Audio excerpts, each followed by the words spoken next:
Comment devenir indétrônable? Comment faire en sorte que vos clients pensent à vous en premier quand ils pensent à toute votre catégorie de produits ou services? Comment faire en sorte que les clients, au lieu de penser à vos concurrents, en fait, tout de suite se disent « Ah, la marque qui correspond à cela, c'est celle de un tel, à savoir la vôtre. » Autrement dit, comment réussir votre positionnement? Aujourd'hui, j'aimerais partager avec vous une pépite issue d'un livre qui, selon moi, est une référence et un livre qui fête son 20e anniversaire, qui a fêté son 20e anniversaire et qui a été réédité avec de nouvelles informations.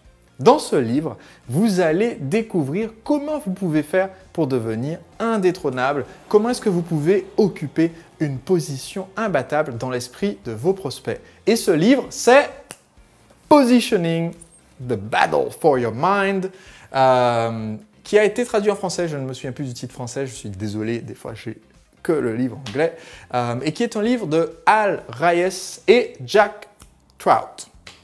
Et ce livre, comme je vous l'ai dit, a été réédité lors du 20e anniversaire de la parution originale. Donc aujourd'hui, à l'heure où je fais cette vidéo, il doit même presque avoir 30 ans vu que j'ai acheté cet exemplaire il y a un bon moment.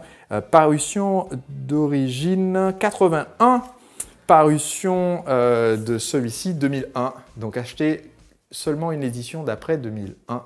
Et je vais vous expliquer, voilà, j'ai démasqué, je tourne cette vidéo, nous sommes en 2001 aujourd'hui quand je fais cette vidéo et voilà, je vous ferai des prédictions d'avenir si vous voulez.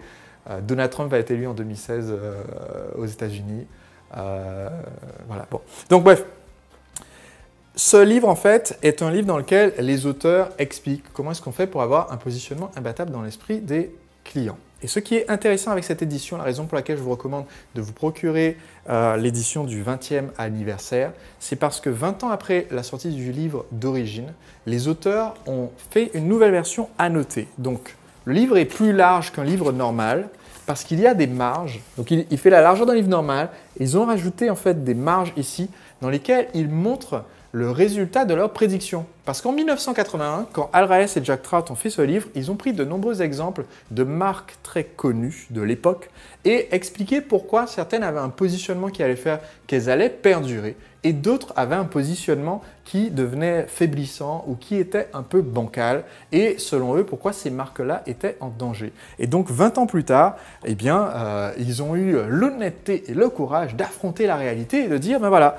là on avait raison, là on s'est trompé, là on avait raison, là on s'est trompé. Ce qui est très marquant, c'est qu'en fait, ils avaient raison dans quasiment tous les cas qu'ils avaient donnés comme exemple. Donc des marques très connues comme Xerox, Avis, Hertz pour les locations de voitures, Coca-Cola, Colgate, sont mentionnés dans le livre. Vous allez voir des noms de marques que vous n'allez pas reconnaître parce qu'elles étaient leaders en 81 et que leur positionnement était un peu bancal et qu'elles n'existent plus du tout aujourd'hui. Vous allez voir d'autres marques que vous allez reconnaître et pour lesquelles les auteurs ont dit, ben tiens, leur positionnement est prometteur. Et aujourd'hui, j'aimerais vous donner une pépite issue de ce livre que je recommande vivement. Pour moi, c'est un des livres de fondation que tout le monde devrait avoir lu en termes de stratégie. Une des pépites issues de ce livre. Le principe du positionnement, c'est que selon Ries et Trout, dans l'esprit du client, on ne peut associer qu'une seule marque à une seule idée. Une marque égale une idée. C'est la promesse centrale qui est créée le concept de positionnement. Autrement dit, si vous pensez à un soda qu'il faut avoir lors d'une fête de famille, vous allez penser à Coca-Cola. Si vous pensez à une entreprise pour aller louer votre voiture, vous allez penser à certainement dit Avis, certainement dit Hertz. Mais c'est parce qu'aujourd'hui, on est sur le marché français, alors qu'aux États-Unis, c'est toujours le numéro 1 qui va venir. En France, il y a plus de batailles. Si vous pensez à une voiture de sport de luxe, vous allez penser à une, et la plupart vont répondre, une Ferrari rouge. Le principe est très simple. Si on ne peut penser, si une marque égale une idée, ça veut dire deux choses. La première, c'est que eh bien, vous devez définir à quelle idée vous voulez posséder, parce que si vous dominez sur ce thème-là dans l'esprit de vos clients, eh bien, ça vous réserve la place et il n'y a plus de place pour quelqu'un d'autre.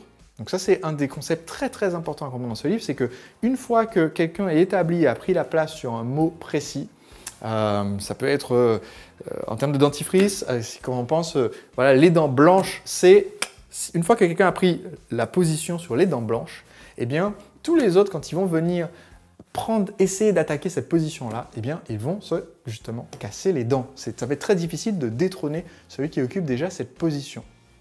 Ce qui est intéressant, c'est que c'est vrai dans un sens, c'est-à-dire, une fois qu'on a une position, c'est difficile d'être détrôné, donc il faut savoir quel mot vous voulez posséder, mais c'est vrai aussi dans l'autre sens. L'autre sens, c'est, puisque une marque égale une idée, eh bien, vous ne pouvez pas associer votre marque à plusieurs idées. C'est très risqué et ça vous met dans une position bancale et vacillante. Donc je répète ce que je viens de dire. Vous ne pouvez pas associer votre marque à plusieurs idées. Et ça nécessite donc de concentrer votre message autour d'une idée centrale. On doit savoir, eh bien, quelle valeur vous représentez, quelle valeur vous défendez ou quel résultat vous apportez, mais en étant toujours concentré sur un thème précis. Et ça, c'est une décision qui est difficile à prendre pour beaucoup d'entrepreneurs parce qu'ils se disent très vite, et c'est l'ego qui parle, c'est notre amour-propre qui parle, en se disant mais voilà, je vais créer une sorte de marque que je vais pouvoir associer à plein de choses. Je vais être le Charles Bronson de l'entrepreneuriat et je vais avoir ma marque et être Virgin Mobile, Atlantique, ceci, cela, faire des transports et des dentifrices et des shampoings. Et le problème, c'est que quand vous vous dites que vous allez être le leader dans 3 ou 4 catégories différentes, vous oubliez de vous associer à une idée centrale ou à une promesse centrale qui resterait la même sur chacune de vos déclinaisons. Et c'est un risque. Donc je vais vous donner un exemple personnel.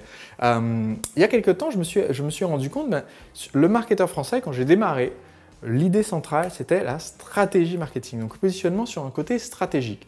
Et c'était une différenciation énorme parce qu'à l'époque, en 2010, où j'ai lancé mon activité, le marketeur français, quand j'ai lancé la première formation qui était séduire le client, formation stratégie marketing pour les entrepreneurs ambitieux, eh bien, quand j'ai lancé cette formation, il n'y avait aucune concurrence sur le web francophone pour la stratégie.